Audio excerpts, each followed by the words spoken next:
Hey, Chucky, you got me set up real nice. Nice little ZR1 in the background there. Yeah, I noticed you took that side. Yeah. Hey guys, welcome to Tech Tuesday. Gonna try and make this a quick one, but yet still share some of your questions and concerns, try to help you out and troubleshoot and just understand your Corvettes no matter the generation. Thanks for sending in the emails. We really do appreciate that. I gotta tell you what I did. It's kind of weird right now. It's like the second full day I'm back. Yeah. And we're really, really busy. I know you're busy too. I mean, you've got a shop full of Corvettes, but it was like 5:11 in the morning.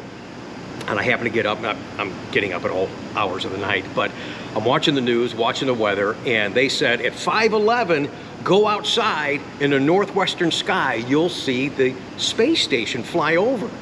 Not only did it fly over and I saw it, it flew right over my freaking house. Cool. Dude, it was cool. I saw it in the air and I was like, here it comes. And I went, and it was moving about this speed. Just like this, through the sky. It was really kind of cool. That's the big kid in me coming out. Yeah. So that was pretty neat. Before we get started with a couple of emails, just real quick, let me expand on one of the questions. I forget the viewer that had sent in the question, but he was asking about, hey Rick, if you're gonna go autocross your car, what tips do you have for me? And I kind of gave you an answer based on my driving style for more low speed. You know, if you're driving under 65, low speed stuff. And I apologize, not to exclude the guys that really drive some serious autocross and do some tracking. I've put a link down below in the description of this video, so click that. It's an 8-page PDF on how to track prep your Corvette. So if you're gonna do some high-speed stuff, talking about burnishing the brakes, possibly changing the brake fluid, all that stuff. So I want to include everybody and give you enough and the right information that may apply to your driving style. So I apologize for that. Definitely check that link out down below. Some great information from Chevrolet that'll help you set up your car properly based on what you intend to do with your car. And we've got some hands-on demonstrations today too. Tell you about that in a second. Why don't you go ahead and start? We just got a few. Yeah, if you guys watched last week, this is a referral back from Jim that sent us his van about his magnetic update for his C7. Oh, okay. You want to know if you could check it, and wasn't sure if we could do that or not. Well, and I ran his van. Unfortunately, obviously this magnetic upright is not a warrantable item. The customer has to pay for it. Okay. So it does not show in GM. So there's no way I can tell if it's been done or not. No way for you to verify that because it's a customer pay item. Right. All right. So it shows the warranty repair. So I don't know if you can take it in and have somebody hook it up and see if the programming's been changed. Would be about the only way I know.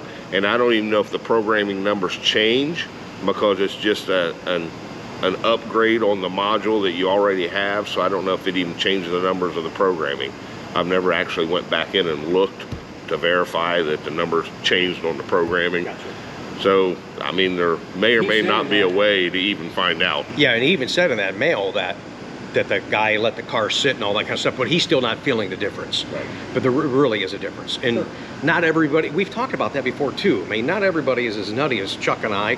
You can feel and hear stuff. Some people just can't. Right. Well, do what Chuck said to verify that it's been done. And I know that you'll love the update because Jim Merro, who I met personally, has done a wonderful job in setting that up for customers going forward. Okay, here's a quick one from Joe. He says, Rick, good day. Love watching the videos with you and Chuck, especially on Tech Tuesday. I prefer my new Corvette with that EFY option. It's the body color trim option. So if I order EFY and then order TVS, the new low spoiler, can I get it in body color or does it come black like all the others? Joe, that's actually a good question because even on the build thing on Chevrolet.com, some of that stuff doesn't give you enough of the right information. That's what we do. We're around this car all day long. I've been ordering cars for Chevrolet for 27 years. The TVS low spoiler will come the body color of the car unless you select the ZYC code, and that gives you carbon flash mirrors and rear spoilers. So the EFY option will give you the door handle or the body blade as I call it, a couple pieces up in the front grille, pieces in the rear fascia of the car, and then if you have a convertible, it'll also give you the vent on the top rear of the car as well in body color. And that, when that option first came out, and I think I probably told you, Chucky, I didn't really care for that option. The more I've seen it, it really sets up really classy. Like on the silvers, the whites, the red mist. Oh, red mist, I like the red mist. Oh yeah, dude, absolutely. So Joe, hopefully that helps you. Thanks for watching the channel, and good luck with your order, sir. You got another one? Yeah, I do. It comes from Aaron. It says, I would like to know if there's a test for the magnetic ride for my 2022 Z51 3LT that I got in November of 2021. It has 16,000 miles on it. Like you, I can feel and hear something is off after checking various things prior to the dealer, who are very cooperative but need some guidance from Tech Tuesday. Yeah, I mean, it's just, there is no on-off switch. It's just there and you use it. So yeah, there really is no on-off switch. When you're in magnetic ride control, it's dampening depending on what mode that you're in. Selector mode, track, sport, touring. Touring, yeah, right, exactly. And it's just what we talked about on your first question. Right. Not everybody can feel the sensitivity and the adjustments in these things. Right. So now we're talking about C8 magnetic ride control. There's no update. It's already on the 4th generation. Right. And there is a difference. When you're here's what I tell a lot of folks. Get on a stretch of highway, there's no traffic. Driving and touring, turn to the right, go to sport mode, and then take your steering wheel, do a little of this. All of a sudden you're gonna start to feel it, and then you're gonna start to feel a little bit more in the road. Go to track, and you're really gonna start to feel it, and it gets really, really tight. It'll also change your brake feel and your throttle progression on your gas pedal, so there is a difference in that. So feel that just a little bit for yourself, so you understand what you've got, but make sure you're in the right mode for the right conditions. Yeah.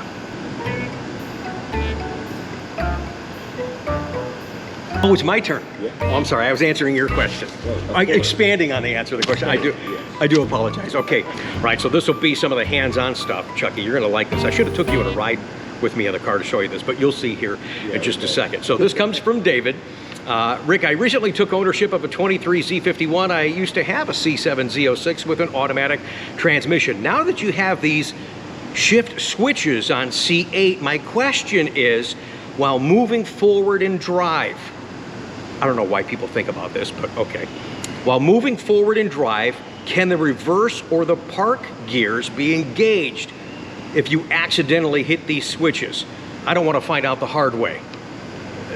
Number one, I don't know how you can accidentally hit those switches. You actually have to reach up above and you have to lift back towards you. Of course, the park you can just simply push, but let's hop in my car and let me show you what happens if you do, in fact, those items. Well, I guess that's one of the reasons I got my car, so when we get crazy questions like we did from David today, we can use my car as an experiment. Okay, David, I'm driving like 40, 41 miles an hour. What happens if you accidentally, which I don't know how you would do that because you lift the reverse button up, but if you put this in reverse while you're driving, what happens? Let's lift it up, and immediately it says reduce speed for requested shift, and it puts the car into neutral.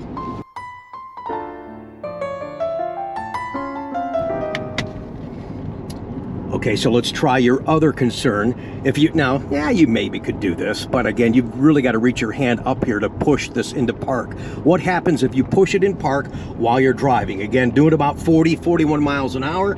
We push it into park, reduce speed for requested shift. It keeps me in the drive mode, so it's not letting me do it. Yep.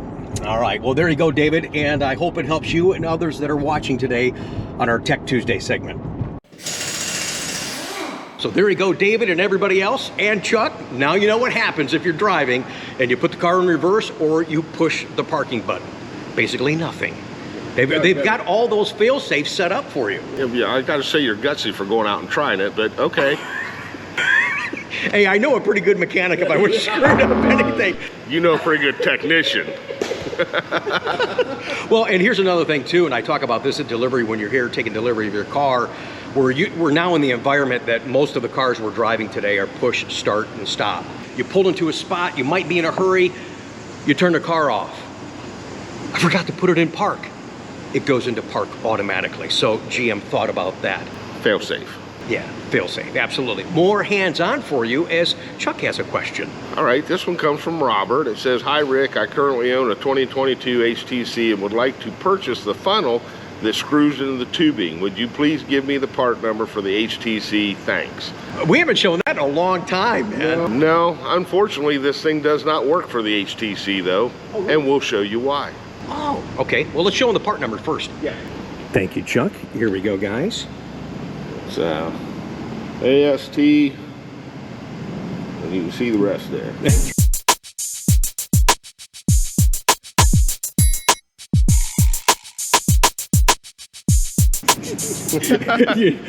You got glasses, can't see it? No, I can't see it. but All right, here. Can you guys see that? I'm sure they can read it on the camera better than I can say All right, we'll hold it still for you. Okay, so this is great when you're doing the oil fill and this Yes. screws right in. All right, so Yes. we've got a coupe over here. Show me where it goes, why it fits Okay. there, and why it doesn't fit in the convertible. Sure. Well, on the coupe, as you can see, the rear hatch comes way up. Right. And if you look under there, there's nothing obstructing it. I've already taken the cap off. Here's where your oil fill goes in. And this goes down in, and you give it a twist like that, and it locks in. Then you can pour the oil in, no problem. Okay. And I can pour 5 gallons or 5 quarts at a time in just steady pour, because the way it screws down in and the way it takes oil, it don't overflow. Yeah, that's why everybody likes them. You don't have to have a hand holding that and trying to pour the oil. Right. Yeah. Yeah, that's pretty cool. So that's why it works on the coupes, because there's nothing obstructing it. So we'll unscrew this, take it back off. And we have my car in service mode. If you missed that video, I'll put a link down below or one up in there for you, where if you want to open up the tonneau cover only and not compromise the other pieces of the hardtop convertible, just open this up, what they call service mode. Check out that video link down below. But here's why you can't use this funnel on the convertible. So after you pull this up, right, take the cap out. As you can see... Oh, by the way, I'm back here. I do need an oil change. Oh, I'm sure you do. Yeah, I do. This latch is now in the way. You can't get straight down on this, so it won't lock in place. It will not screw in. Nope. So that's the unfortunate part about this, is this latch is in the way. And he did actually ask about a hardtop convertible too, didn't he? Okay. Yes, he did. So yeah, so that's not going to work. Nope. And this part actually says it works on other vehicles. What was it saying there? Oh, yeah. It gives a whole, if you look there, it gives a whole gambit, whole list of different vehicles it works on. I figured that would be kind of universal. Well, it is, but unfortunately, and it would work on this as well if this bracket wasn't in the way. Coming up soon, and hopefully next week on Tech Tuesday, what Chuck's doing right here could cause you a problem on the operation of your hardtop convertible. Stay tuned. Make sure you subscribe to the channel when we talk about that. You know what I'm talking about too, don't you? I do. Okay. That's next week. Shh, quiet, that's next week. I know you did it. Freaked me out and you weren't here. I had to figure it out for myself. I actually like doing the hands-on stuff. Sure. Pretty neat. Yeah. So again, that's pretty much it today, a shorter one. A couple of reminders before the ride segment coming up. Anything else you want to add, Chuck? I know you got work to do, so. Yeah, just need to get back to work. It's always nice just to BS with you on the channel too. All right, brother, I appreciate it. Don't forget, you guys, the last Sunday of this month in Berea, Ohio, I'll be at the Corvettes at Corsa show. Can't wait to see you guys up there. What else we got? Oh, tomorrow night right here on the channel, we're going to do a viewer mail segment for you guys. And coming soon on the channel, you guys know what a fan I am of select vendors. I'm going to review some products that Paragon sent us and share those with you. And get your credit cards ready. You're going to like some of this stuff. Now, usually on the ride segment, I just share, as you know, and you look at those cars too. Oh, yeah.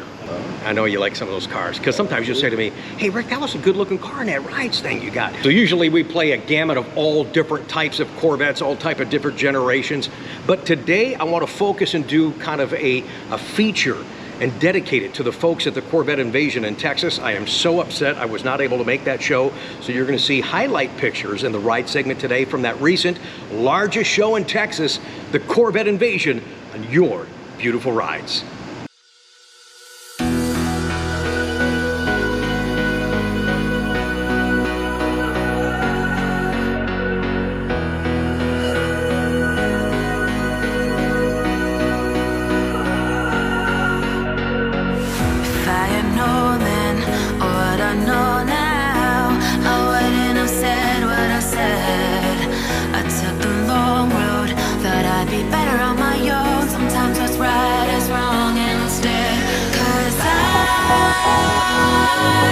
Too young, and I didn't understand that you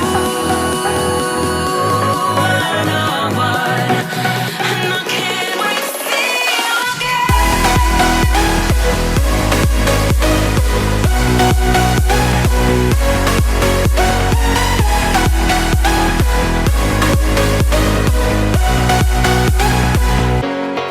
I can't wait, I can't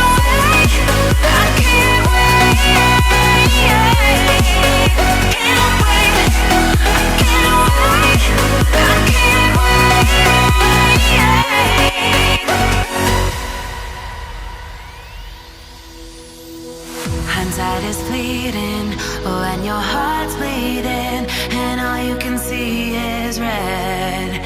Till you discover it is within each other to forgive and make amends. If I had known then what I know now, I wouldn't have said what I said.